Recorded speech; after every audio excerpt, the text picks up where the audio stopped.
दुनिया आज फिर एक अजीब मोड़ पर खड़ी, जहां एक छोटा सा टापू तीसरे विश्व युद्ध की वजह बन सकता है।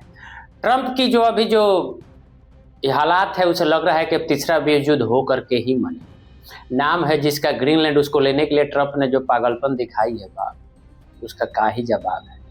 देखने में बर्फ और शांति सन्नाटा, लेकिन इसके पीछे छुपी है दुनिया की सबसे खतरनाक सियासत। ग्रीनलैंड डेनमार्क का हिस्सा है, ये तो आपको पता है, लेकिन असल में इस पर नजर है अमेरिका, रूस और पूरे यूरोप।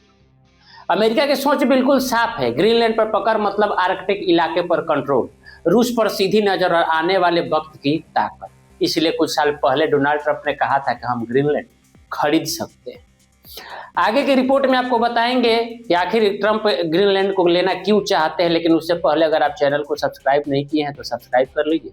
फेसबुक पेज पे देख रहे हैं तो पेज को फॉलो कर लीजिए। आइए दिखाते हैं इस रिपोर्ट में।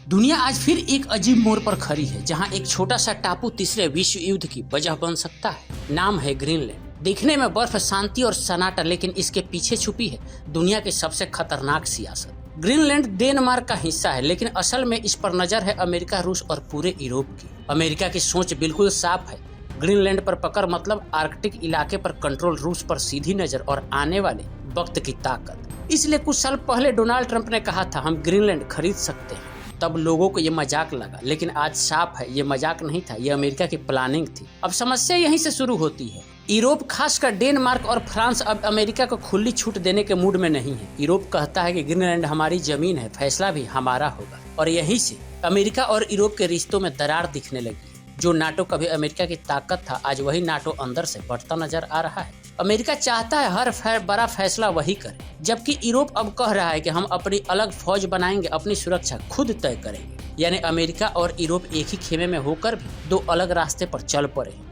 और इसी मौके की तलाश में था रूस। रूस चुपचाप देख रहा है कैसे अमेरिका और यूरोप आपस में उलझ रहे हैं। रूस के पास दुनिया का सबसे बड़ा न्यूक्लियर हथियारों का जखीरा है। रूस पहले से ही आर्कटिक इलाके में अपनी सेना मजबूत कर चुका है। अगर अमेरिका ग्रीनलैंड में अपनी सेना और मिसाइल सिस्टम बढ़ाता है तो रूस इसे सीधी धमकी मानेगा, और रूस का जवाब हमेशा सीधा और खतरनाक होता है। अब सोचिए, अगर अमेरिका और यूरोप आमने सामने आ गए तो नाटो कमजोर पड़ेगा, और जैसे ही नाटो कमजोर होगा रूस और चीन को खुली छूट मिल जाएगी। आज की लड़ाई टैंक और बंदूक से नहीं, सैटेलाइट, साइबर अटैक और इकोनॉमिक दबाव से लड़ी जाती है। ग्रीनलैंड इस पूरे खेल का कंट्रोल सेंटर बन चुका है। अगर यूरोप ने अमेरिका को रोका और अमेरिका ने जोर आजमाया तो टकराव तय है। अगर रूस बीच में कूदा तो मामला सिर्फ ग्रीनलैंड तक नहीं रुकेगा। इतिहास बताता है कि पहला विश्व युद्ध भी इसी एक छोटे से इलाके से शुरू हुआ था।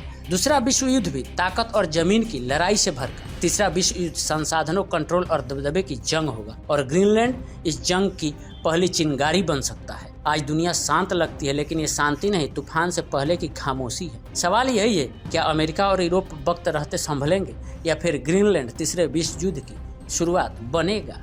अगर वीडियो आपको अच्छी लगी हो तो चैनल को सब्सक्राइब कर लें। यूट्यूब पर देख रहे हैं तो, फेसबुक पर देख रहे हैं तो पेज को फॉलो जरूर करें।